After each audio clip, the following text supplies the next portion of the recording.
Assalomu alaykum. Biz Surxondaryo viloyati Sherobod tuman Uzunsoy mahallasi Xatar qishlog'ining fuqarolari keltirganlaringizdek mana shu suvdan elimiz iste'mol qiladi. Bu suv ichishga yaroqsiz.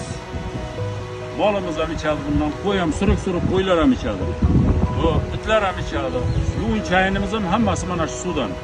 Bizning yig'ilishimizdan maqsad Mirziyoyev va Said opa Shavkatovnaga iltimosimiz bor.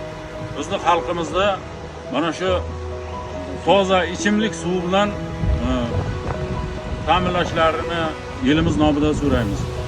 Bizga mana shu Bog'liqdara masividan loyihalashtirilgan Olmabloq suvini olib berishlarini iltimos qilib so'raymiz shu opadan. Bolalari ishga ketgan, ish yo'q qishloqda, bu yoqqa ishga borgan. Shu o'zi suv toshiydi, 72 yoshga kirgan.